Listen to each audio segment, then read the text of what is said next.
Zolka, IB Masters Learning Center at ibmasters.com, and today we're going to look at the second question from the digital SAT. Test 1, Module 2. This is from the Bluebook app. This is the easier set of questions. And the number 2 question reads, which choice completes a text with the most logical and precise word or phrase?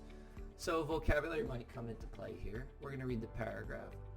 Monica Lopes-Ferreira and others at Brazil's Butantan Institute are studying the freshwater stingray species Potamotrygon rex to determine whether biological characteristics such as race, age, and sex have blank effect on the toxicity of their venom.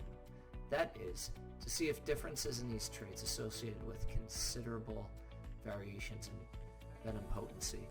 So one thing after reading the sentence, what I notice is this dash over here, and what I found is towards the end of the sentence, if there's a comma or a colon or a semicolon or dash, oftentimes what comes after it is going to tell you what goes in the blank. So that's one thing I want to pay attention to. Another thing is oftentimes there's a synonym or an antonym to the blank already in the sentence. So what I notice is that the word considerable seems to fit the blank quite nicely, such as race, age, and sex have a considerable effect on the toxicity of their venom. That would make sense.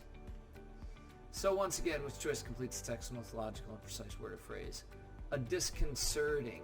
Disconcerting means unsettling. So it would not make sense that the race, age, and sex is going to have a disconcerting or unsettling effect on the toxicity of their venom.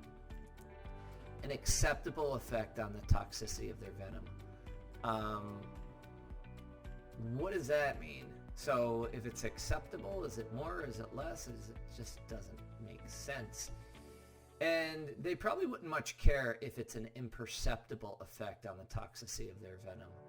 If it's imperceptible, you cannot perceive it, you can't even notice it, it's so small you wouldn't even notice it. We need an opposite to that word, like a word that means considerable. D, that's our answer. A substantial, which would be a good synonym of considerable effect on the toxicity of their venom. It sounds like that's what researchers would be interested in finding out. Thank you for joining us today. If you like this video, click like. You can share it with someone who has difficulty with these sentence completion questions. If there's any question you'd like to see answered from any official PSAT or SAT or ACT, leave that in the comments. I'd be happy to shoot a video on it. Click subscribe so you don't miss anything, and check out our 1-minute video on TikTok.